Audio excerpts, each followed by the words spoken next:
ਆਏ ਨੇ ਹੁਣ ਇਕੱਠੇ ਹੋ ਗਏ ਨੇ ਇਹ ਸੁਲਾ ਕਰਾ ਦੇ ਮੈਂ ਪਾਗਲ ਭਾਈ ਸਾਹਿਬ ਮਾਂ ਪਿਓ ਤੇ ਫੇਰ ਲੱਭ ਜਾਂਦਾ ਜਨਾਨੀਆਂ ਕਿੱਥੋਂ ਲੱਭਦੀਆਂ 500 ਬਿੰਦ ਦਿੰਦਾ ਗਾਲਾਂ ਕੱਢਦੇ ਹਾਂ ਹੁਣ ਸਹੁਰੇ ਨੂੰ 200 ਦਿਨਾਂ ਮੂੰਹ ਮੱਥਾ ਚੋਂਦੇ ਅਸਲ ਮਾਂ ਪਿਓ ਸੱਸ ਸਹੁਰਾ ਹੀ ਹੁੰਦਾ ਆਪਣਾ ਮਾਂ ਪਿਓ ਕੀ ਅੱਜ ਮਰਦੇ ਭਲ ਕੇ ਦੂਜਾ ਦਿਨ ਜਨਾਨੀਆਂ ਤੇ ਨਹੀਂ ਨਾ ਲੱਭਦੀਆਂ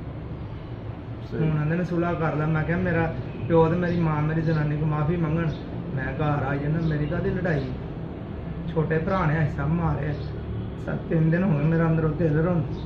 ਮੈਂ ਦਿਲ ਨਹੀਂ ਕਰਦੀ ਮੈਂ ਰੋਟੀ ਖਾਂ ਛੋਟੇ ਭਰਾ ਦਾ ਕੀ ਹੱਕ ਬਣਦਾ ਉਹਨੂੰ ਮਾਰਨ ਦਾ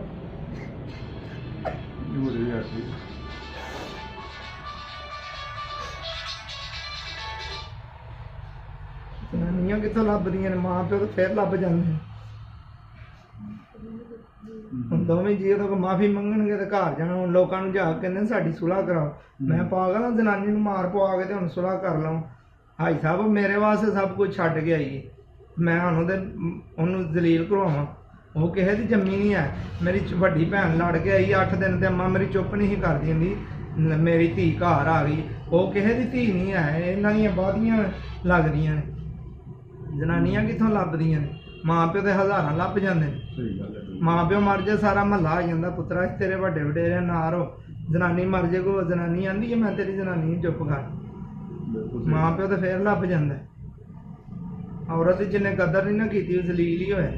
5 ਲੱਖ ਦੀ ਕਮੇਟੀ ਨਿਕਲੀ 4 ਮਹੀਨੇ ਉਹਨੂੰ ਮਰੀ ਰੱਖਿਆ ਸਾਰੇ ਪੈਸੇ ਮੁੱਕ ਗਏ ਨੇ ਤੇ ਘਰ ਆ ਗਏ ਅੱਬਾ ਮੇਰਾ ਗਾਲਾਂ ਕੱਢਣ ਲੱਗ ਪਿਆ ਮੈਂ ਕਿਹਾ ਮੈਂ ਕਮਾਏ ਹਨ ਨਾ ਜਨਾਨੀ ਨੂੰ ਖਵਾਏ ਨੇ ਕੀ ਹੋ ਗਿਆ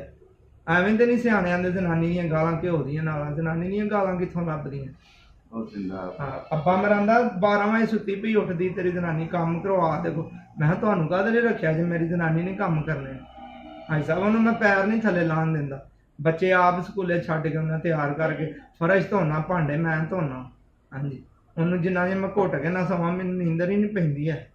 ਮੇਰਾ ਅੰਦਰੋਂ ਦਿਲ 3 ਦਿਨ ਮੈਂ ਰੋਟੀ ਨਹੀਂ ਖਾਧੀ ਹੈ ਮੈਨੂੰ ਪਤਾ ਜਿਵੇਂ ਮੈਂ ਦਿਹਾੜੀਆਂ ਕੱਢੀਆਂ ਚੱਲ ਨਾ ਰੋ ਘਰ ਮੈਂ ਕੋਈ ਹੱਲ ਕੱਢਦੇ ਆ ਹੁਣ ਲੋਕਾਂ ਕੇ ਦਲੀਲ ਕਰ